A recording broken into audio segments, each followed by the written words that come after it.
উজির পক্ষ থেকে, প্রেসের পক্ষ থেকে আপনাদেরকে শুভেচ্ছা। আমাদের আলোচনার বিষয় হলো বড় বড় প্রজেক্টে দুর্নীতির অভিযোগ। হ্যাঁ, এটা আমাদের দেশের সবচেয়ে বড় ক্যান্সার। আজকে 54 বছর পুরো আমাদের দেশ উন্নতির শিখরে যেতে পারেন নাই। 60 বছর কম্বোডিয়াতে যুদ্ধ, আজ কম্বোডিয়া অনেক উন্নত, ভিয়েতনাম আজ অনেক উন্নত, আর মালয়েশিয়া তো উন্নতই, থাইল্যান্ড, এটা তো আমাদের পাশের বর্তী দেশ। ইচ্ছে কেন আমাদের দুর্নীতি? কারণ ন্যায় পরায়ণতা নাই। ছোটবেলা থেকে যেই আদর্শ আপনাদেরকে দেওয়া প্রয়োজন সেটা আমরা পাচ্ছি না, কারণ বাবা মা আমাদেরকে সেই শিক্ষাটা দিতে পারতেছে না। তাতে ছেলেরা কি হয়, বাবা মার আদর না পেয়ে আস্তে আস্তে উপরের দিকে হতে খারাপ হতে থাকে। তো তারা ঘুষ দিয়ে ঢুকে, আর স্কুলগুলোতে বিভিন্ন ডোনেটের সিস্টেমে ঢুকে, তো এরা তো ছোটবেলায় সেই শিক্ষাটা পায়। পরবর্তীতে চাকরি ক্ষেত্রে কি করে, টাকা দেয়, সে টাকাটা তাকে উঠাতে হবে। এই কারণে, এই জিনিসটার কারণে আমাদের প্রত্যেকটা প্রজেক্টে দুর্নীতি। সরকার যে জিনিসটা ধরেন 1000 টাকা বাজেট দেয়, সে জিনিসটা কাজের জায়গায় পৌঁছতে পৌঁছতে 200 থেকে 300 টাকা, 700 টাকায় খাইয়ে ফেলা হয়। তো 300 টাকায় দিয়ে কি প্রজেক্ট হবে, যেখানে প্রজেক্ট হলো 1000 টাকা? তো কি করে কন্ট্রাক্টররা ওরা দুর্নীতির আশ্রয় দেয় এবং জিনিসগুলা। এর চেয়ে একটা জিনিস মনে রাখবেন, এই টাকাটা হলো জনগণের টাকা, এই টাকাটা হলো মানুষের টাকা।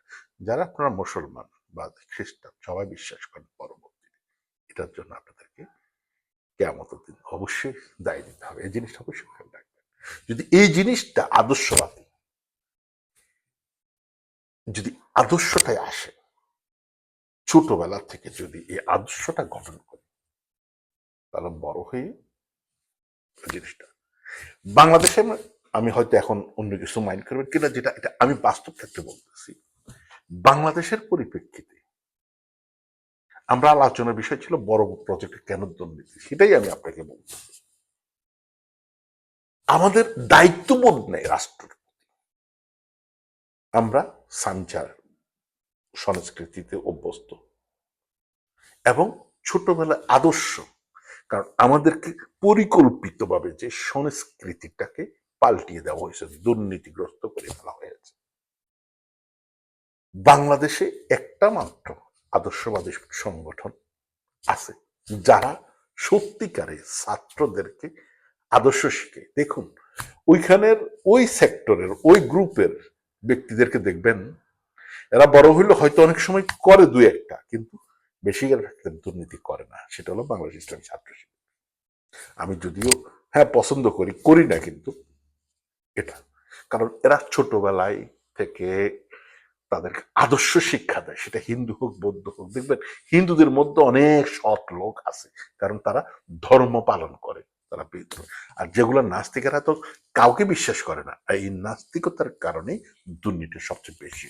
তার কারো তো ভয় নাই, কেউ তো দেখে না, কারণ আর বিশ্বাস আস্তিক যারা, বিশেষ করে ধার্মিক, সেটা হোক হিন্দু, সেটা হোক খ্রিস্টান, সেটা হোক মুসলিম, এরা দেখবেন সবসময় আস্তিক, আর এটা বিশ্বাস করলে ওরা দুর্নীতিগ্রস্ত হয় না।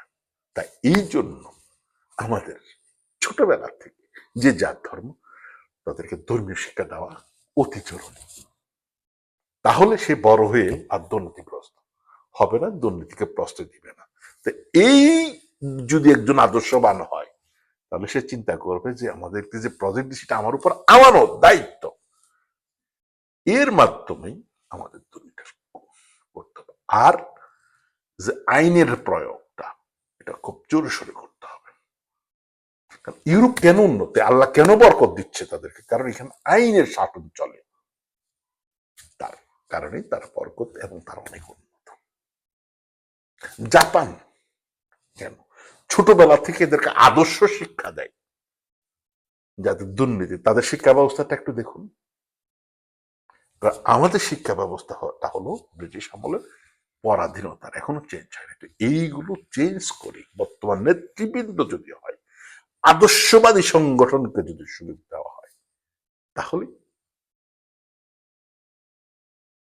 ছাত্র ভালো হবে। যেমন আমি শিবিরের কথা বললাম, আমি সাথে শিবিরের কারণে ভালো হয়েছে, যদি আমি এখন করি না।